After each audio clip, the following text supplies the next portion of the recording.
कभी ऐसा होता है हम लोग के जीवन में कि रोज का जीवन जीते जीते ना थोड़ा सा ऊब टाइप आ जाता है, या हम लोग इरिटेट सा हो जाते हैं। और ऐसे में आ, होता क्या है कि कभी किसी को ना उस इरिटेट वाला जिंदगी में एकदम मतलब परेशान हुए जिंदगी में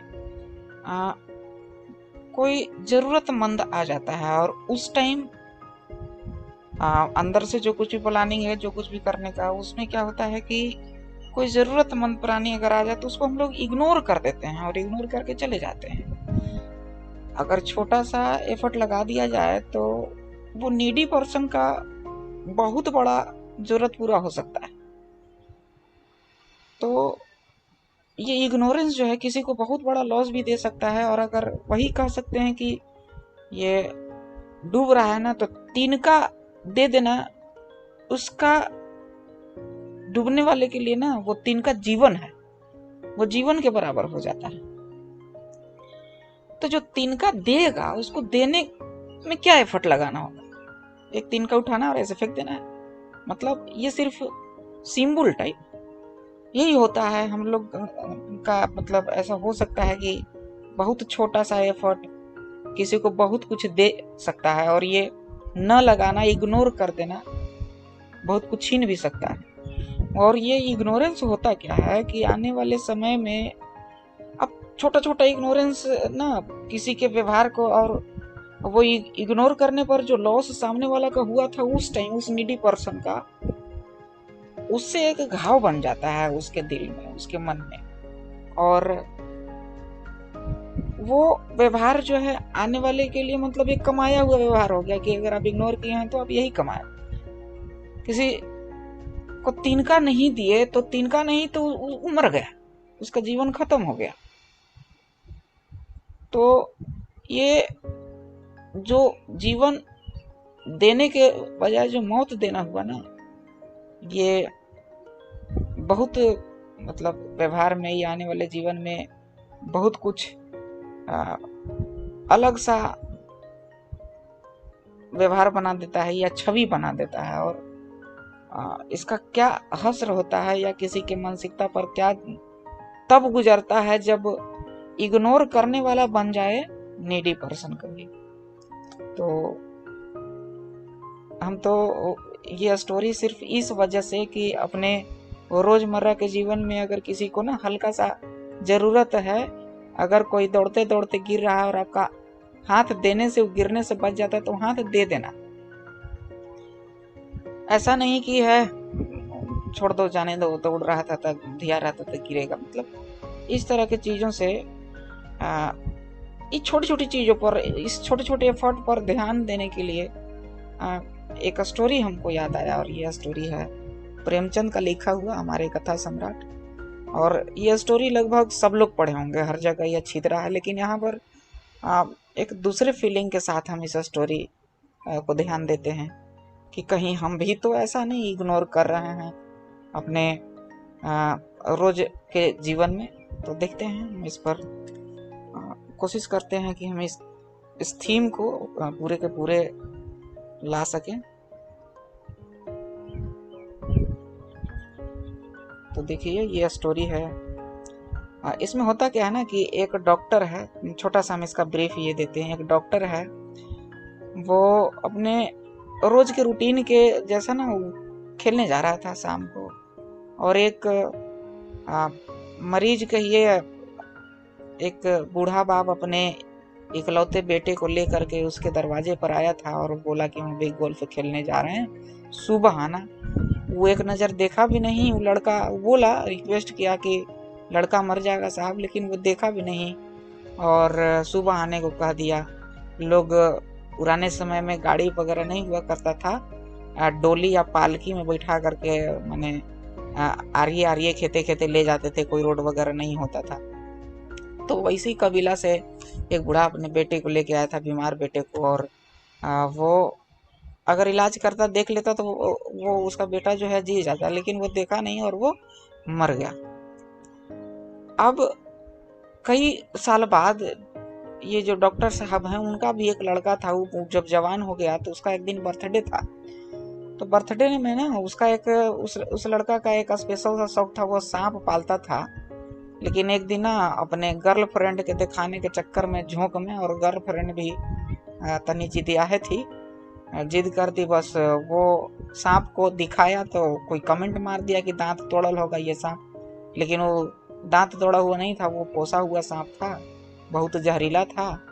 बस झोंक में वो क्या कहते हैं, अंधेरा गया था। वो कस के उसको पकड़ करके दांत दिखाने लगा। अब सांप सोचा कि आज तक हमको ऐसा किया ही नहीं है। वो क्या कर दिया कि काट दिया। काटने के बाद उसका विष इतना ज्यादा था, उसका वो इलाज रखे हुए था, लेकिन उसके पास कोई वक्त ही नहीं मिला। इसके वजह से वो सांप का जहर इतना तेजी से फैला, वो तुरंत मर गया। मतलब सांप का जहर। अब आ, वो जिसका लड़का बहुत दिन पहले मरा था, वह एक भगत था, मतलब सांप को झाड़ता था, और अगर झाड़ दे, पूरा उस इलाके का प्रसिद्ध प्राणी था। उसका उसके रहते उस एरिया में कोई भी सांप से काटा हुआ आदमी नहीं मरा था। लेकिन इसका भी एक लौता बेटा था, उसको पता था उस बुढ़वा को कि इसका कोई उधर से गुजरते गुजरते बोल दिया कि डॉक्टर साहब के लड़का के सांप काट दिया है, जा करके झाड़ क्यों नहीं देते हो, बहुत सारा धन मिलेगा। लेकिन इसको तो याद था, इसकी बुढ़िया जो थी उसकी पत्नी उसको मना की कि क्यों जाते हो तुम, तुम्हारा बेटा को यही मारा है। लेकिन देखिए क्या होता है इसमें, कि क्या हमको तिनका देना चाहिए या नहीं देना चाहिए, वही मंत्र इसका हेडिंग है। वही मंत्र जो है वो बूढ़ा जानता है, जिसके वजह से सांप को उझाड़ सकता है। तो देखिए शाम का समय था। डॉक्टर चड्ढा, यही डॉक्टर चड्ढा है, गोल्फ खेलने के लिए तैयार हो रहे थे। मोटर द्वार के सामने खड़ी थी। वाह, ऐसे देखिए, मोटर द्वार के सामने खड़ी थी कि दो कहार एक डोली लिए आते दिखाई दिए। डोली के पीछे एक बूढ़ा लाठी टेकता चला आता था। डोली औषधालय के सामने आकर रुक गई। औषधालय माने मेडिकल, या इनका जो उसको क्या बोलते हैं, चिकित्सा केंद्र, इनका हॉस्पिटल जो होगा वहां पर। औषधालय के सामने आकर रुक गई। बूढ़े ने धीरे धीरे आकर द्वार पर खड़ी हुई चीख से झांका। ये देखिए, कल क्या स्टोरी में आया था, चिक चिक मतलब वो पर्दा जो लगा हुआ होता है। ऐसी साफ सुथरी जमीन पर पैर रखते हुए भय हो रहा था कि कोई घुड़क न बैठे। डॉक्टर चड्ढा का घर इतना साफ, इतना बढ़िया, शानदार था, ये बूढ़ा पैर रखने से डर रहा था। घुड़क न बैठे मतलब खिसिया न जाए। डॉक्टर साहब को खड़े देखकर भी उसे कुछ कहने का साहस न हुआ। बेचारे डॉक्टर साहब ऐसे मूड में होंगे, कह न सका। डॉक्टर साहब ने चीख के अंदर से गरज कर कहा, कौन है, क्या चाहता है? बाप रे बाप। डॉक्टर साहब ने हाथ जोड़कर कहा, देखिए यहाँ पर गलती लिखा गया। बूढ़े आदमी ने हाथ जोड़कर कहा, हुजूर, बड़ा गरीब आदमी हूँ, मेरा लड़का कई दिन से। डॉक्टर साहब ने सिगार जलाकर कहा, कल सवेरे आओ, कल सवेरे, हम इस वक्त मरीजों को नहीं देखते। बूढ़े ने घुटने टेक कर जमीन पर सिर रख दिया और बोला, दुहाई है सरकार की, लड़का मर जाएगा हुजूर, 4 दिन से आंखें नहीं। डॉक्टर चड्ढा ने कलाई पर नजर डाली। केवल 10 मिनट समय और बाकी था। गोल्फ स्टिक खूंटी से उतारते हुए बोले, कल सवेरे आओ, कल सवेरे, यह हमारे खेलने का समय है। बूढ़े ने पगड़ी उतार कर चौखट पर रख दी और रो कर बोला, हुजूर, हुजूर एक निगाह देख ले, बस एक निगाह, लड़का हाथ से चला जाएगा हुजूर। 7 लड़कों में यही एक बचा है हुजूर। हम दोनों आदमी रो रो कर मर जाएंगे सरकार। आपकी बढ़ती हुए दिन बंधु। देखिए डॉक्टर का क्या जवाब आता है। ऐसे उज्जड़ देहाती यहाँ पर रोज आया करते हैं। डॉक्टर साहब उनके स्वभाव से खूब परिचित है। कोई कितना ही कुछ कहे पर वे अपनी ही रट लगाते जाएंगे, समझते ही नहीं है। एकदम देहाती भूज कहीं के, किसी की सुनेंगे ही नहीं। धीरे से चीख उठाई और बाहर निकलकर मोटर की तरफ चले। बूढ़ा यह कहता हुआ उनके पीछे दौड़ा, सरकार, बड़ा धर्म होगा हुजूर, दया कीजिए, बड़ा दीन दुखी हूं,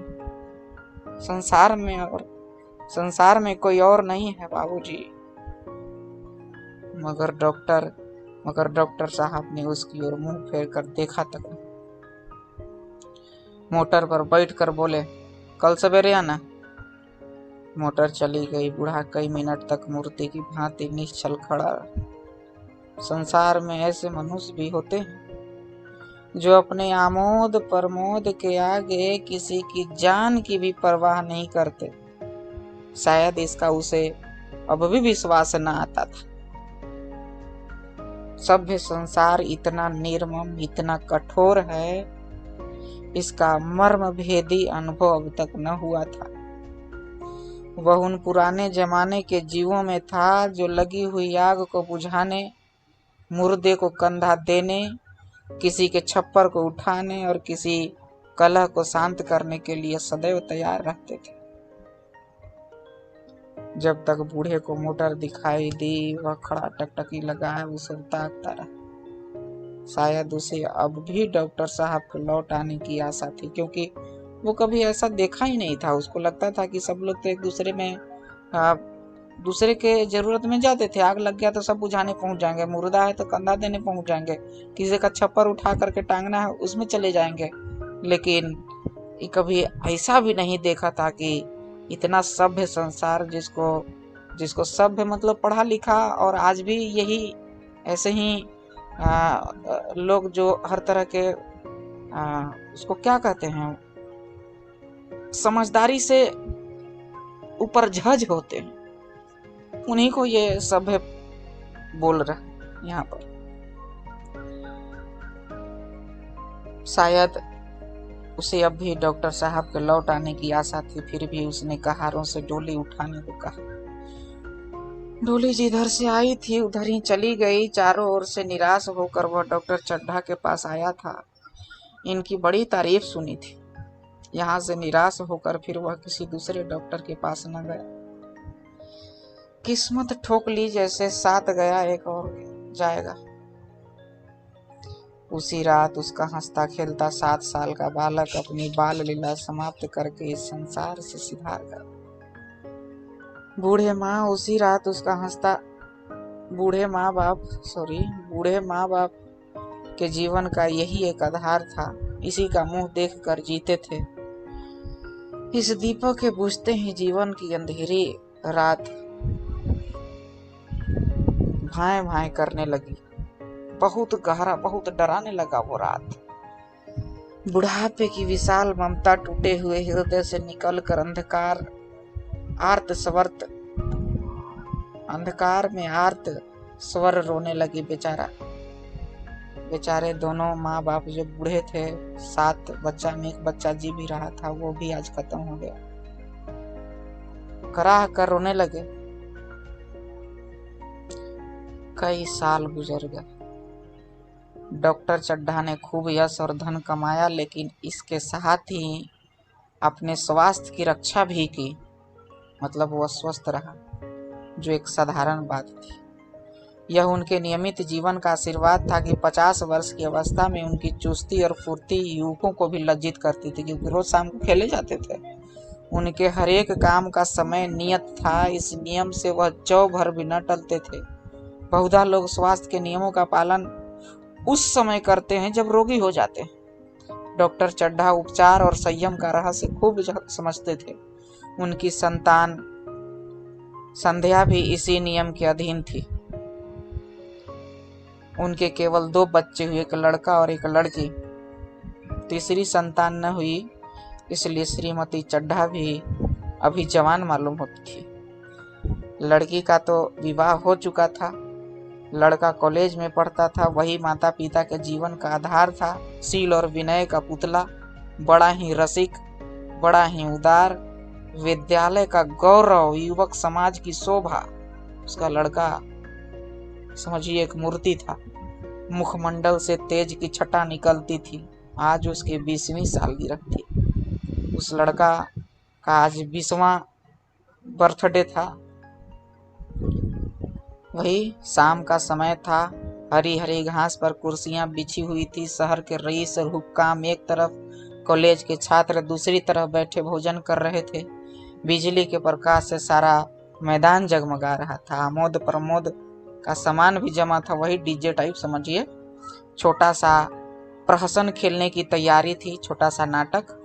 प्रहसन स्वयं कैलाश नाथ ने लिखा था, वही मुख्य एक्टर भी था। कैलाश नाथ लड़का का नाम। इस समय वह एक रेशमी कमीज पहने, नंगे सिर नंगे पांव इधर से उधर मित्रों की आव भगत में लगा हुआ था। कोई पुकारता, कैलाश जरा इधर आना। कोई उधर से बुलाता, कैलाश क्या उधर ही रहोगे। सभी उसे छोड़ते न थे, चूल्हे करते थे। बेचारे को जरा दम मारने का अवकाश न मिलता था। सहसा एक रमणी उसके पास आकर पूछा, क्यों कैलाश, तुम्हारे सांप कहाँ हैं? जरा मुझे दिखा दो। यही रमणी है। रमणी मतलब समझ रहे ना। कैलाश ने उससे हाथ मिलाकर कहा, मृणालिनी इस वक्त क्षमा करो, कल दिखा दूंगा। मृणालिनी ने आग्रह किया, जी नहीं, तुम्हें दिखाना पड़ेगा।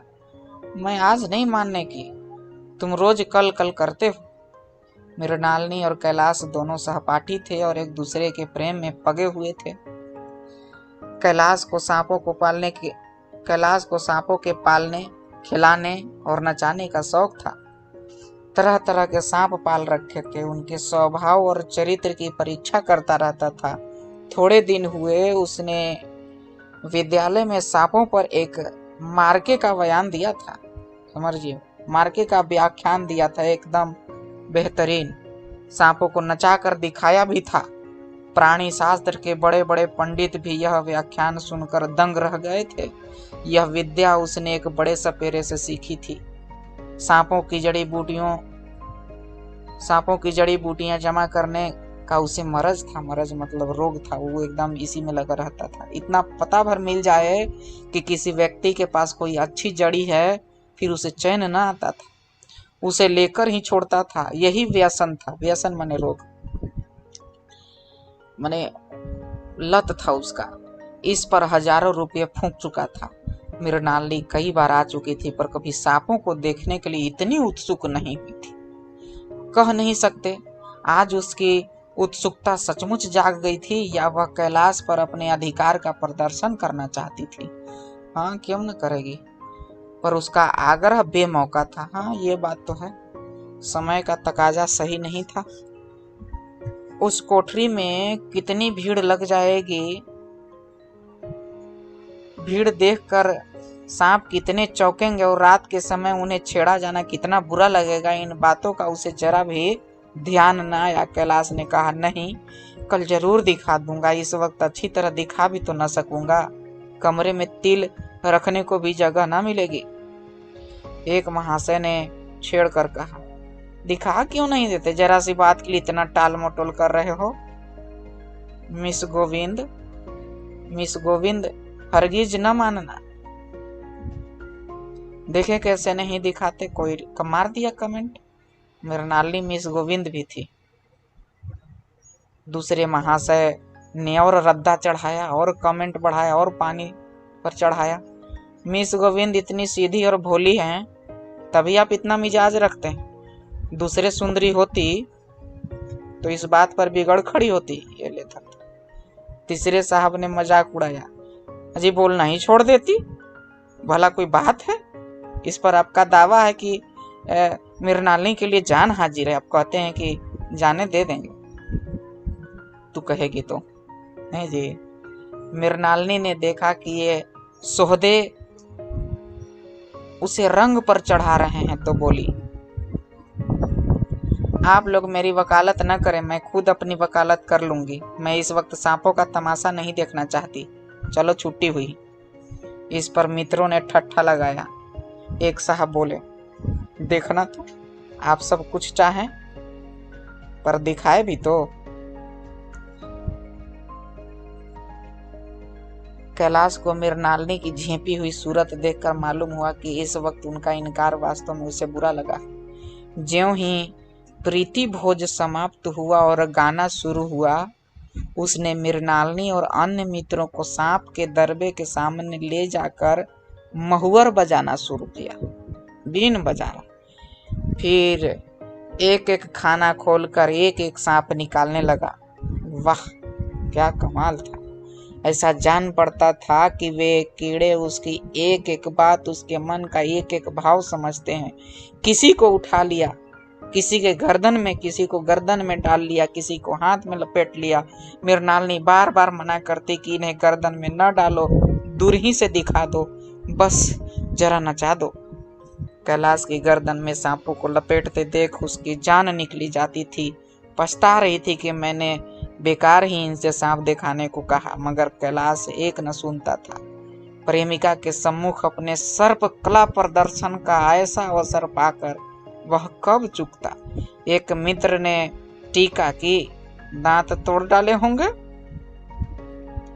कैलाश हंसकर बोला, दांत तोड़ डालना मदारियों का काम है, किसी के दांत नहीं तोड़े गए। कहिए तो दिखा दूं? कहकर उसने एक काले सांप को पकड़ लिया और बोला, मेरे पास इससे बड़ा और जहरीला सांप दूसरा नहीं है। अगर किसी को काट ले तो आदमी आनन फानन में मर जाएगा, लहर भी ना आए। इसके काटे पर मंत्र नहीं। इसके दांत दिखा दूं? मृणालिनी ने उसका हाथ पकड़कर कहा, नहीं नहीं कैलाश, ईश्वर के लिए इसे छोड़ दो, तुम्हारे पैरों पड़ती हूँ। इस पर एक दूसरे मित्र बोले, मुझे तो विश्वास नहीं आता, लेकिन तुम कहते हो तो मान लूंगा। कैलाश ने सांप की गर्दन पकड़कर कहा, नहीं साहब, आप आंखों से देख कर मानिए। दांत तोड़कर वश में किया तो क्या? सांप बड़ा समझदार होता है। अगर उसे विश्वास हो जाए कि इस आदमी से मुझे कोई हानि न पहुंचेगी तो वह उसे हरगिज न काटेगा।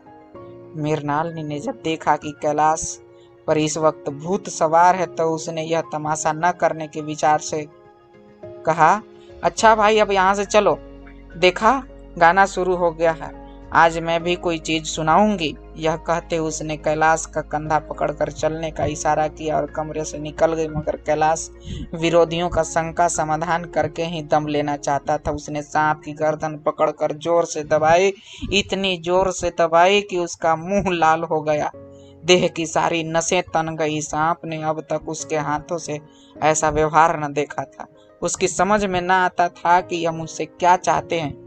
उसे शायद भ्रम हुआ कि मुझे मार डालना चाहते हैं, इसीलिए वह आत्मरक्षा के लिए तैयार हो गया। कैलाश ने उसकी गर्दन खूब दबाकर मुंह खोल दिया और उसके जहरीले दांत दिखाते हुए बोले, जिन सज्जनों को शक है वह आकर देख लें। आया विश्वास या अब भी कुछ शक है? मित्रों ने आकर उसके दांत देखे और चकित हो गए। प्रत्यक्ष प्रमाण के सामने संदेह को स्थान का। मित्रों का शंका निवारण करके कैलाश ने सांप की गर्दन ढीली कर दी और उसे जमीन पर रखना चाहा, पर वह काला गेहूं क्रोध से पागल हो रहा था। गर्दन नरम पड़ते ही उसने सिर उठाकर कैलाश की उंगली में जोर से काटा और वहां से भागा। कैलाश की उंगली से टप टप खून टपकने लगे। उसने जोर से उंगली दबा ली और अपने कमरे की तरफ दौड़ा। वहां मेज की दराज में एक जड़ी रखी हुई थी जिसे पीस कर लगा देने से घातक विष भी रफू चक्कर हो जाता था। मित्रों में हलचल पड़ गई। बाहर महफिल में भी खबर हुई। डॉक्टर साहब घबरा कर दौड़े। फौरन उंगली की जड़ से कसकर बांधी गई और जड़ी पीसने के लिए दी गई। डॉक्टर साहब जड़ी के कायल न थे, वह उंगली का दशा भाग नस्तर से काट देना चाहते थे, मगर कैलाश को जड़ी पर पूर्ण विश्वास था। मृणालिनी पियानो पर बैठी हुई थी। यह खबर सुनते ही दौड़ी और कैलाश की उंगली से टपकते हुए खून को रुमाल से पोंछने लगी। जड़ी पीसी जाने लगी, पर उसी एक मिनट में कैलाश की आंखें झपकने लगी, होंठों पर पीलापन दौड़ने लगा, यहाँ तक कि वह खड़ा न रह सका, फर्श पर बैठ गया। सारे मेहमान कमरे में जमा हो गए। कोई कुछ कहता था, कोई कुछ। इतने में जड़ी पीस कर आ गई। मृणालिनी ने उंगली पर लेप किया। 1 मिनट और बीता। कैलाश की आंखें बंद हो गई। वह लेट गया और हाथ से पंखा झलने का इशारा किया। माँ ने दौड़कर उसका सिर गोद में रख लिया और बिजली का टेबल फैन लगा दिया। डॉक्टर साहब ने झुक कर पूछा, कैलाश कैसी तबीयत है? कैलाश ने धीरे से हाथ उठा लिए पर कुछ बोल न सका। मृणालिनी ने करुण स्वर में कहा, क्या जड़ी कुछ असर न करेंगी? डॉक्टर साहब ने सिर पकड़कर कहा, क्या बतलाऊं, मैं इसकी बातों में आ गया। अब तो नश्तर से कुछ फायदा न होगा। आधे घंटे तक यही हाल रहा। कैलाश की दशा प्रति क्षण बिगड़ती जाती थी, यहाँ तक कि उसकी आंखें पथरा गई, हाथ पांव ठंडे पड़ गए, मुख की कांति मलिन पड़ गई, नाड़ी का कहीं पता नहीं। मौत के सारे लक्षण दिखाई देने लगे। घर में कोहराम मच गया। मृणालिनी एक और सिर पीटने लगी। माँ अलग पछाड़ खाने लगी। डॉक्टर चड्ढा को मित्रों ने पकड़ लिया, नहीं तो वह नस्तर अपनी गर्दन पर मार लेते। नस्तर मतलब चाकू काटने वाला, जो दाढ़ी बनाने वाला होता है उसको भी नस्तर कहते हैं। एक महाशय बोले, कोई मंत्र झाड़ने वाला मिले तो संभव है अब भी जान बच जाए। एक मुसलमान सज्जन ने इसका समर्थन किया, अरे साहब कब्र में पड़ी हुई लाशें जिंदा हो गई हैं, ऐसे ऐसे बा कमाल पड़े हुए हैं। डॉक्टर चड्ढा बोले, मेरी अकल पर पत्थर पड़ गया था कि इसकी बातों में आ गया। नस्तर लगा देता तो यह नौबत नहीं आती। बार बार समझाता रहा कि बेटा सांप न पालो, मगर कौन सुनता था। बुलाइए किसी झाड़ फूक करने वाले ही को बुलाइए। मेरा सब कुछ ले ले, मैं अपनी सारी जायदाद उसके पैरों पर रख दूंगा, लंगोटी बांध कर घर से निकल जाऊंगा, मगर मेरा प्यारा कैलाश उठ बैठे। ईश्वर के लिए किसी को बुलवाइए। एक महाशय का किसी झाड़ने वाले से परिचय था, वह दौड़कर उसे बुला लाया, मगर कैलाश की सूरत देखकर उसे मंत्र चलाने की हिम्मत न पड़ी। बोला, अब क्या हो सकता है सरकार, जो कुछ होना था हो चुका। अरे मूर्ख, यह क्यों नहीं कहता कि जो कुछ न होना था वह कहाँ हुआ? माँ बाप ने बेटे का सेहरा कहाँ देखा? मृणालिनी का कामना तरु क्या पल्लव और पुष्प से रंजित हो उठा? समझ रहे हैं? मन के वह स्वर्ण स्वप्न जिनसे जीवन आनंद का स्रोत बना हुआ था, क्या पूरे हो गए? जीवन के नृत्य में तारिका मंडित सागर में आमोद की बहार लुटते हुए का उनकी नौका जलमग्न नहीं हो गई? जो न होना था वह हो गया। कहता है कि जो होना था वह हो गया। बताओ तो किसी आके। वही हरा भरा मैदान था, वही सुनहरी चांदनी एक निःशब्द संगीत की भांति प्रकृति पर छाई हुई थी, वही मित्र समाज था, वही मनोरंजन के समान थे, मगर जहाँ हास्य की ध्वनि थी वहाँ करुण क्रंदन और अश्रु प्रवाह था।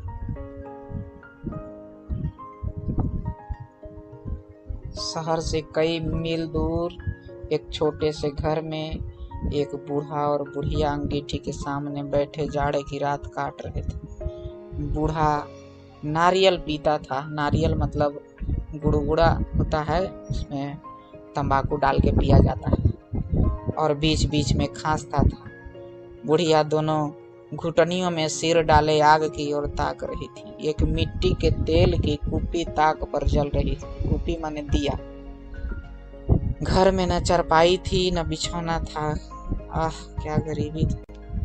एक किनारे थोड़ी सी पुआल पड़ी हुई थी। इसी कोठरी में एक चूल्हा था। बुढ़िया दिन भर उपले और सूखी लकड़ियां बटोरती थी। बूढ़ा रस्सी बांटकर बाजार में बेच आता था। यही उनकी जीविका थी। उन्हें न किसी ने रोते देखा न हंसते। उनका सारा समय जीवित रहने में कट जाता था। मौत द्वार पर खड़ी थी, रोने या हंसने की कहाँ फुर्सत। बुढ़िया ने पूछा, कल के लिए सन तो है नहीं, काम क्या करोगे? सन मतलब जिससे रस्सी बांटा जाता है वो, ठीक ना? पटसन हम लोग बोलेंगे, पटुआ वगैरह। सन तो है नहीं, काम क्या करोगे? जाकर झगड़ू शाह से 10 सेर सन उधार लाऊंगा। सन मतलब वही जिससे रस्सी बांटेगा, वो उधार लाऊंगा बोला। उसके पहले के पैसे तो दिए नहीं और उधार कैसे देगा? ना देगा ना सही। घास तो कहीं नहीं गई दोपहर तक, क्या दुआने की भी ना काटूंगा? घास काट के जाके बेच आएंगे और उसी से जो पैसा होगा दुआना भी नहीं मिलेगा। इतने में एक आदमी ने द्वार पर आवाज दी, भगत भगत, क्या सो गए? जरा किवाड़ खोलो। भगत ने उठकर किवाड़ खोल दिए। एक आदमी ने अंदर आकर कहा, कुछ सुना? डॉक्टर चड्ढा बाबू के लड़के को सांप ने काट लिया। भगत ने चौंक कर कहा, चड्ढा बाबू के लड़के को? वही चड्ढा बाबू है ना, जो छावनी में बंगले में रहते हैं? हाँ हाँ वही। शहर में हल्ला मचा हुआ है। जाते हो तो जाओ, आदमी बन जाओगे। जाएगा तो इतना पैसा मिलेगा कि आदमी बन जाएगा, सोचिए। बूढ़े ने कठोर भाव से सिर हिलाकर कहा, मैं नहीं जाता, मेरी बला जाए। वही चड्ढा है, खूब जानता हूँ। भैया लेकर उन्हीं के पास गया था। खेलने जा रहे थे, पैरों पर गिर पड़ा था कि एक नजर देख लीजिए, मगर सीधे मुंह से बात तक न की। भगवान बैठे सुन रहे थे। अब जान पड़ेगा कि बेटे का गम कैसा होता है। कई लड़के हैं? नहीं जी, यह तो एक लड़का था, सुना है, सबने जवाब दे दिया। भगवान बड़ा कारसाज है। करसाज है, कर मतलब अगर कर्जा है वही कारसाज है। उस वक्त मेरी आंखों से आंसू निकल पड़े थे, पर उन्हें तनिक भी दया न आई थी। मैं तो उनके द्वार पर होता तो भी बात न पूछता। तो न जाओगे? हमने जो सुना था सो कह दिया। अच्छा किया, कलेजा ठंडा हो गया, आंखें ठंडी हो गई, लड़का भी ठंडा हो गया होगा। तुम जाओ, आज चैन की नींद सोऊंगा। बुढ़िया से कहता है, जरा तंबाकू ले ले, एक चीलम और पीऊंगा। अब मालूम होगा लाला, सारी साहबी निकल जाएगी। हमारा क्या बिगड़ा? लड़के के मर जाने से कुछ राज तो नहीं न चला गया? पहले भी गरीब थे, आज भी गरीब हैं। जहाँ 6 बच्चे गए थे वहां एक और चला गया। तुम्हारा तो सारा राज सुना हो जाएगा। उसी के वास्ते सबका गला दबा दबा कर जोड़ा था ना। अब क्या करोगे? एक बार देखने जाऊंगा, पर कुछ दिन बाद मिजाज का हाल पूछूंगा। कुछ दिन बाद आदमी चला गया। भगत ने किवाड़ बंद कर लिए, तब चिलम पर तंबाकू रख कर पीने लगा। बुढ़िया ने कहा, इतनी रात गए जाड़े पाले में कौन जाएगा? अरे दोपहर होता तो मैं न जाता, सवारी दरवाजे पर लेने आती तो भी न जाता। भूल नहीं गया हूँ। पन्ना की सूरत आंखों में फिर रही है। उसके लड़का का नाम पन्ना था। इस निर्दयी ने उसे एक नजर देखा तक नहीं। क्या मैं नहीं जानता कि वह न बचेगा? क्या मैं न जानता था कि वह न बचेगा? हम तो जानते थे कि हमारा बेटा मर जाएगा, खूब जानता था। चड्ढा भगवान नहीं थे कि उनकी एक निगाह देख लेने से अमृत बरस जाता।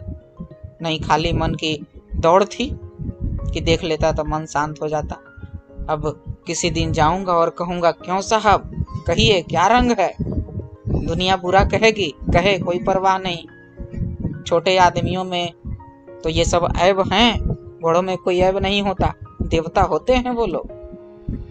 भगत के लिए यह जीवन में पहला अवसर था कि ऐसा समाचार पाकर वो बैठा रह गया। नहीं तो जीवन में कभी भी किसी को पता चल जाए कि सांप काटा है, वो चल ही जाएगा बिना बुलाए। 80 वर्ष के जीवन में ऐसा कभी न हुआ था कि सांप की खबर पाकर वह दौड़ न गया हो। माघ पुष की अंधेरी रात, चैत बैसाख की धूप और लू, सावन भादों की चढ़ी हुई नदी और नाले, किसी की उसने कभी परवाह नहीं की। वह तुरंत घर से निकल पड़ता था, निस्वार्थ निष्काम। लेन देन का विचार कभी दिल में आया नहीं। यह सा काम ही न था। ये सेंटेंस थोड़ा सा अजीब लग रहा है। जान का मूल कौन दे सकता था? यह एक पुण्य कार्य था। सैकड़ों निराशों को उसके मंत्रों के जीवन दान दे दिया था। पर आप वह घर से आज, यहाँ पर आज होगा और यहाँ सकाम, यह सकाम ही न था। जान का मूल कौन दे सकता है? यह कौन काज था? सैकड़ों निराशों को उसके मंत्रों ने जीवन दान दिया था, पर आज वह घर से कदम नहीं निकाल सका। यह खबर सुनकर सोने जा रहा, और वो भी चीलम पी करके मजा है जी। बुढ़िया ने कहा, तंबाकू अंगीठी के पास रखी हुई है, उसके भी आज 2.5 पैसे हो गए। तंबाकू भी उधारे का पी रहा है रे, देती ही न थी। बुढ़िया यह कह कर लेटी। बूढ़े ने कुपी बुझाई, दिया बुझा दिया, कुछ देर खड़ा रहा, फिर बैठ गया। अंत को लेट गया, पर यह खबर उसके हृदय पर बोझ की भांति रखी हुई थी। उसे मालूम हो रहा था उसकी कोई चीज खो गई है, जैसे सारे कपड़े गीले हो गए हैं या पैरों में कीचड़ लगा हुआ है, जैसे कोई उसके मन में बैठा हुआ उसे घर से निकलने के लिए कुरेद रहा है। बुढ़िया जरा देर में खराटे लेने लगी। बूढ़े बातें करते करते सोते हैं और जरा सा खटा होते ही जागते हैं। खटा मतलब खटाक आवाज होते ही। तब भगत उठा, अपनी लकड़ी उठा ली और धीरे से किवाड़ खोले। बुढ़िया ने पूछा, कहाँ जाते हो? कहीं नहीं, देखता था कितनी रात है, अभी बहुत रात है, सो जाओ। नींद नहीं आती। नींद काहे आवेगी? मन तो चड्ढा के घर पर लगा हुआ है। देखो बुढ़िया का कमेंट, चड्ढा ने मेरे साथ कौन सी नेकी कर दी है जो वहां जाऊं, वहां आकर पैरों पर पड़े तो भी न जाऊं। उठे तुम तो इसी इरादे से ही हैं, बताइए। सब बुढ़िया समझती, उठे तुम तो इसी इरादे से ही। नहीं री, ऐसा पागल नहीं हूँ कि जो मुझे कांटे बोए उसके लिए फूल बोता फिरूं। बुढ़िया फिर सो गई। भगत ने किवाड़ लगा दी और फिर आकर बैठा। पर उसके मन की कुछ ऐसी दशा थी जो बाजे की आवाज कान में पड़ते ही उपदेश सुनने वालों की होती है। समझ रहे हैं? नाच के नगाड़ा बजता है ना, तो कैसे एकदम फटाक से आदमी भीड़ लगा देता है, वैसा। आंखें चाहे उपदेशक की ओर हों, पर कान बाजे की ही ओर होती हैं।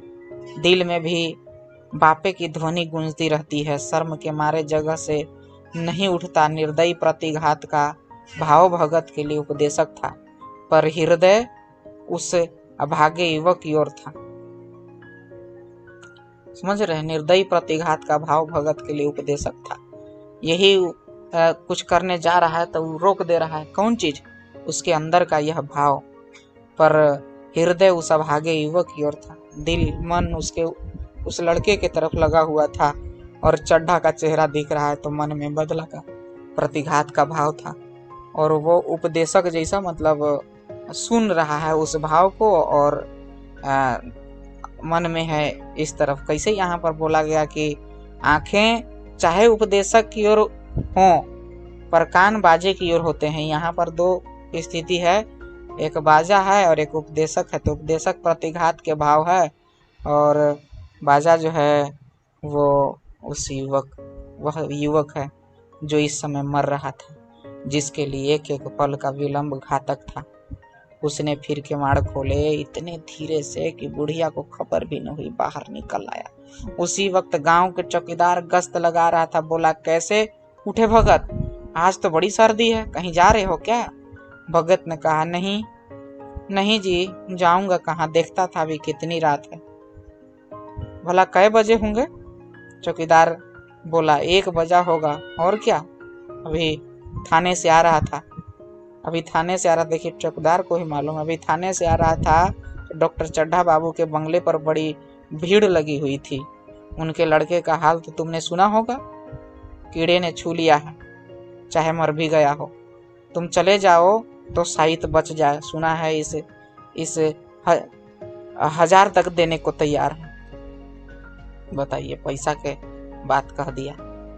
भगत बोला, मैं तो ना जाऊं, चाहे वह 10 लाख भी दें। मुझे 10,000 या 10 लाख लेकर करना क्या है?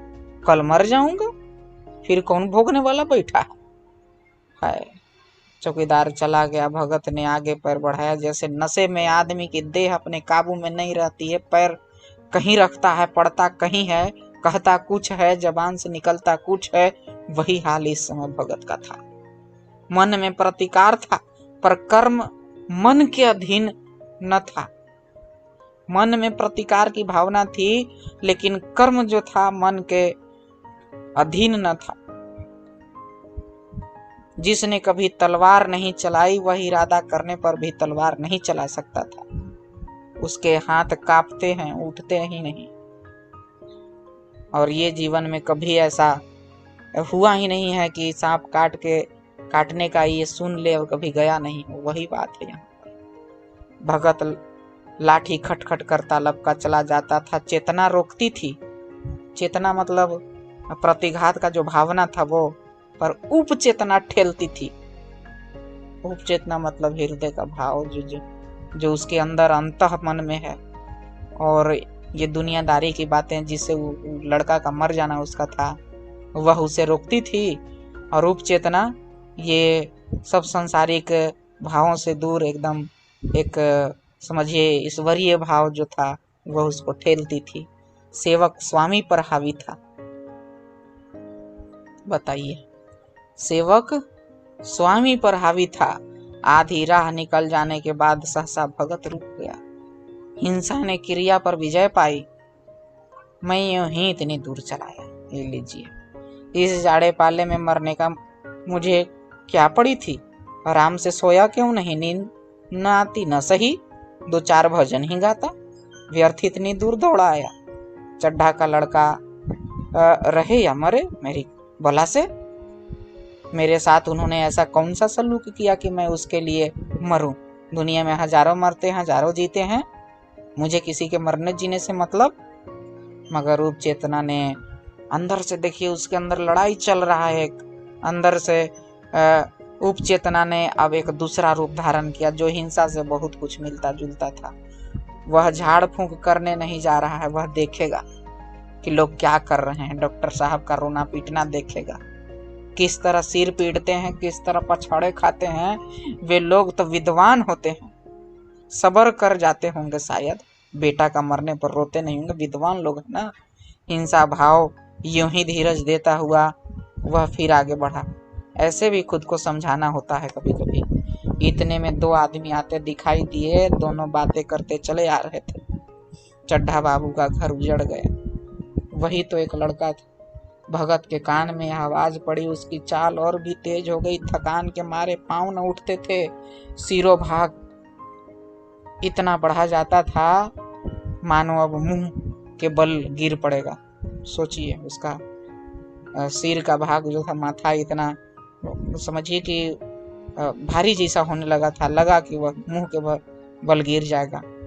इस तरह वह कोई 10 मिनट चला होगा कि डॉक्टर साहब का बंगला नजर आया। बिजली की बत्तियां जल रही थी मगर सन्नाटा छाया हुआ था। रोने पीटने के आवाजें भी न आती थी। भगत का कलेजा धक धक करने लगा। कहीं मुझे बहुत देर तो नहीं हो गई। वह दौड़ने लगा। अपनी उम्र में वह इतना तेज कभी न दौड़ा था। बस यही मालूम होता था मानो उसके पीछे मौत दौड़ी आ रही। क्या खतरनाक दौड़ रहा था वो।